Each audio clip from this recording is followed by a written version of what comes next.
স্বাস্থ্য ও পরিবার কল্যাণ দপ্তরের উদ্যোগে মহাসমারোহে পালিত হল ওয়ার্ল্ড ব্রেস্টফিডিং উইক। সচেতনতা বৃদ্ধির লক্ষ্যে আয়োজিত এই বিশেষ অনুষ্ঠানে উপস্থিত রাজ্যের স্বাস্থ্যমন্ত্রী ডক্টর শারদত্ত মুখোপাধ্যায় মাতৃদুগ্ধের অপরিহার্যতা, গ্রামীণ কুসংস্কার দূরীকরণ এবং রাজ্যের স্বাস্থ্য পরিকাঠামোর আমূল পরিবর্তনের জন্য একাধিক গুরুত্বপূর্ণ ঘোষণা করেন। অনুষ্ঠানের মূল আলোকপাত ছিল স্তন্যপান সংক্রান্ত সচেতনতা গড়ে তোলা। স্বাস্থ্যমন্ত্রী ডক্টর শারদত্ত মুখোপাধ্যায় তথ্য তুলে ধরে জানান, সমগ্র ভারতে স্তন্যপানের হার মাত্র 42 থেকে 46%, যা অত্যন্ত অপ্রতুল। অসংগঠিত ক্ষেত্রের কর্মজীবী নারীরা পর্যাপ্ত মাতৃকালীন ছুটি পান না। এছাড়া গ্রাম বাংলায় আজও সদ্যজাত শিশুর প্রথম দুধ ফেলে দেওয়ার কুসংস্কার রয়েছে, অথচ এই প্রথম দুধে থাকে প্রাকৃতিক অ্যান্টিবডি, যা শিশুর রোগ প্রতিরোধ ক্ষমতার মূল ভিত্তি। ব্রেস্টফিডিং সত্যি একটা অভিনব জিনিস। আমার যেটুকু চটজলদি মনে পড়লো গাড়িতে আসতে কি বলবো, আমার সেই পুরনো হিন্দি সিনেমার ডায়লগটাই মনে পড়ে গেল, আগার মা কা দুধ পিয়া হ্যায়। এখানে সবাই যারা আছেন তাদের সবাই বাড়িতে কেউ না কেউ কাজ করছে, কোনো না কোনো মেয়ে। আমরা কোনোদিন ভেবে দেখেছি তাদের জন্য ম্যাটারনিটি লিভ দেবো কি দেবো না, আর দিলেও ফুল পে দেবো না হাফ পে দেবো। Completely unorganised segment.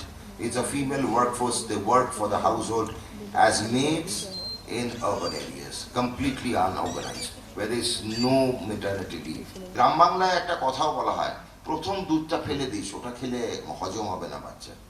The most important first feed is expelled and left out for the baby. Why? Myth. So we will have to do something, create awareness that the first sip the baby takes is the most important sip. স্বাস্থ্য খাতে স্বচ্ছতা আনতে একাধিক কঠোর ব্যবস্থার কথা তুলে ধরেন মন্ত্রী। তিনি জানান, নাবালকদের রক্তদান প্রতিরোধ এবং সচেতনতার অভাবে বেআইনিভাবে চলা নন্দীগ্রামের 24টি ডায়াগনস্টিক সেন্টার বন্ধ করা হয়েছে। রাজ্যে মোট 11টি ব্লাড ব্যাংকে অভিযান চালানো হয়েছে, এর মধ্যে একটি বন্ধ করা হয়েছে এবং বাকিগুলির বিরুদ্ধে তদন্ত চলছে। অনিয়ম রুখতে কড়া পদক্ষেপ নেওয়ার কারণে কর্মসংস্থানের উপর প্রভাব পড়বে, সেই বিষয়ে দ্রুত মুখ্যমন্ত্রীর সঙ্গে আলোচনা করার আশ্বাস দেন তিনি। একটা ব্লাড ব্যাংকের হদিশ না বেল নিয়ে গেছে, বেল নিয়ে কোথায় গেছে আর খুঁজে পাওয়া যাচ্ছে না। বিচার ব্যবস্থা তাদের বেলেবল অফেন্স রেখেছে, আর কি করা যাবে। 11টি ব্লাড ব্যাংকের ওপর আমরা রেড চালিয়েছি, তার মধ্যে একজনের আমরা অপারেশন বন্ধ করেছি, বাকিগুলোর এখন তদন্ত চলছে। 24টা ডায়াগনস্টিক সেন্টার আমরা নন্দীগ্রামে বন্ধ করেছি, 24টা, এবং এর এলাকায় প্রচুর জায়গায় গন্ডগোল রয়েছে। যদি আমি সব পদক্ষেপ নিই না, আপনারাই ফিরে আসবেন কর্মসংস্থান কোথায় গেল। আপনি জানেন না কি অবস্থায় আছে, আমি জানাতে ভয় পাচ্ছি, কেন জানলে কি হবে জানি। যেখানে হাত দিচ্ছি বলে এলাম, নন্দীগ্রামে 48 ঘন্টার মধ্যে দেখা গেল 24খানার কাগজ রেখে।